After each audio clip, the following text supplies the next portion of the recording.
नावाची 2.25 वर्षाची मुलगी लिव्हरचा कॅन्सर घेऊन आली होती आणि तो लिव्हरचा कॅन्सर जवळपास अंतिम टप्प्यातला होता.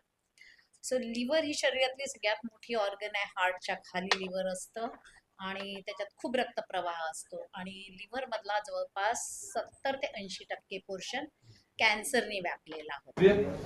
त्याचा अर्थ आपण आणि तिला किमोथेरपीच्या सायकल्स आपण दिल्या जितक्या देऊ शकतो मॅक्झिमम दिल्यावरही परत सिटी स्कॅन केल्यावर लक्षात आलं की मेन ज्या नसा असतात हार्टमधून डायरेक्टली खाली लिव्हरमध्ये जातात, लिव्हरला सप्लाय करतात, त्याच्याशी त्याने गुंतागुंत केलेली होती ताकी आपण डायरेक्टली ऑपरेट करू शकलो नसतो.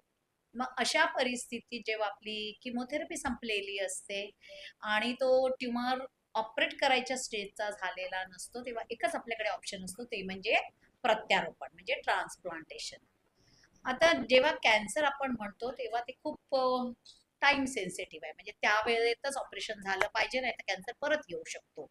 आणि तो जो अल्प वेळ आम्हाला मिळाला त्यात ना तिच्या घरच्या कोणाचं लिव्हर देऊ शकलो आम्ही, छोटी छोटी बाळं होती त्यामुळे आई तयार नाही झाली आणि शक्य नव्हतं तिला. आपण कॅडॅव्हरिक ऑर्गन म्हणजे मृत शरीराचा ऑर्गन मागतो, त्याच्यात तिचा नंबर लागला नाही, तिच्या ब्लड ग्रुपचं लिव्हर अवेलेबल झालं नाही. मग आता तिचं जर का आयुष्य वाचवायचं असेल तर कुठलं तरी काहीतरी सर्जरी करायची गरज होती आणि त्यात मग आपला पर्याय निघाला तो एक्स विवो सर्जरी. आणि एक्स विवो सर्जरी म्हणजे जेव्हा तुम्ही इतक्या मोठ्या नसांसोबत लिव्हर शरीराच्या आतमध्ये नाही करू शकत, एक जरी फुटली तरी पण ब्लड सप्लाय होऊन बाळाला दगा होऊ शकतो, हवं तितकं ऍक्सेस मिळत नाही.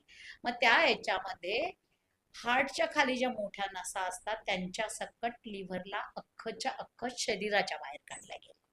हा, ह्या स्टेजला सर्जिकल टीम दोन मध्ये डिवाइड होतात. एक टीम जी असते ती शरीरातली मोठी नस परत रिकन्स्ट्रक्ट करते, जे तुम्हाला पिक्चर दाखवलं. दुसरी टीम डॉक्टर माथुर यांच्या सोबत तो ट्युमर काढायचा. सो ट्युमर काढायला प्रिसाइजली सोनॉलॉजिस्टने मॅप करून सांगितल्यावर एक्झॅक्ट तो आपण लिव्हर तेवढा कॅन्सरचा पोर्शन काढला आणि जो छोटा पोर्शन लिव्हरचा उरला होता, जो आमच्या कॅल्क्युलेशन प्रमाणे त्या बाळाच्या आयुष्याला पुरेसा होता.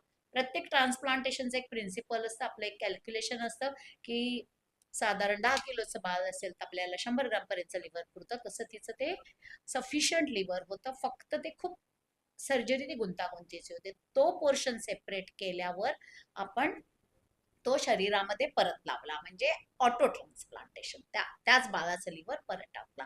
तर ही जी शरीराच्या बाहेरची सर्जरी होती ती 6 ते 8 तास चालली. एका घमेल्यामध्ये आपण एक प्रिझर्वेटिव्ह सोल्युशन घेतं आणि साधारण आपल्याला माहिती आहे कुठलीही गोष्ट थंड केली की त्याचं आयुष्य वाढतं. तसं त्या लिव्हरला थंड करायला आणि त्याच्यात सोल्युशन इन्फ्यूज करायला एक स्पेशल टेक्निक वापरल्या गेलं, त्याला हायपोथर्मिक मशीन परफ्युजन असं म्हणतो. आणि ते सर्क्युलेशन सुरू असताना ती सर्जरी केल्या गेली. बाकी आपण नॉर्मल सर्जरी करतो तशीच सर्जरी बाहेर करून ट्युमर बाहेर काढून तो छोटा पोर्शन मग परत आणून ट्रान्सफर. आणि त्यानंतर तिला आयसीयू मध्ये शिफ्ट केलं गेलं. एखादा आठवडा ती आयसीयू मध्ये राहिली आणि त्यानंतर ती व्यवस्थित आहे, तिची लिव्हर एन्झाईम्स व्यवस्थित आहे. त्यानंतर एक किमोथेरपीची सायकल देतो, ती तिला दिलेली आहे. आज ती तुम्हाला भेटायला. How will this surgery impact her liver? Yeah. So the liver is a very smart organ. बहुत ही समझदार ऑर्गन है वो.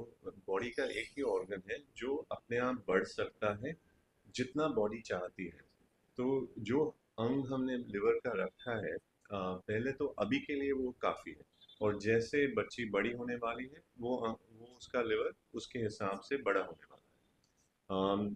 तो मेन थिंग इज जैसे आपने बोला लिवर का रीजनरेशन होता है, एंड हम उसको मेन चीज़ होती है कि ऑपरेशन के इमीडिएटली बाद उसका लिवर फेलियर नहीं होना चाहिए, और वो हम अवॉइड कर पाए बोथ एक्साइटू हाइपोथर्मिक परफ्यूजन और अपनी आईसीयू केयर के साथ.